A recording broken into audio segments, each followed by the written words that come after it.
2007-yil o'lgan pingvinga 2026-yil butun dunyo Instagramda siqilyapti. Sezib turganingizdek xalqaro muammolar ham menga o'tib ketdi. 2005-yil bitosidan menga videosini tashlab, hozir siqilib beryapti-da menga. Ha desam, dunyo qahramonidan ajralgan deydi. Ye? So'ysang 50 kilo go'sht chiqmaydi. Ana qahramonni, qanaqa qahramon, dunyo qanaqa shaklda bo'lish kerak u bizga qahramon bo'lib qolish uchun. Shuncha podshoh, sarkardalar o'lib ketgan, ismini bilmaydi hali yoshdan.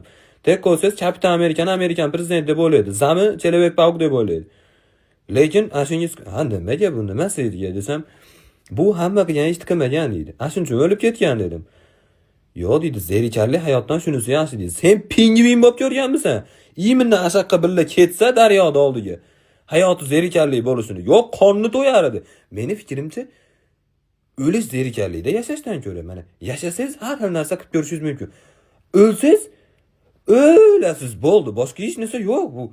Nimasi qiziq bu?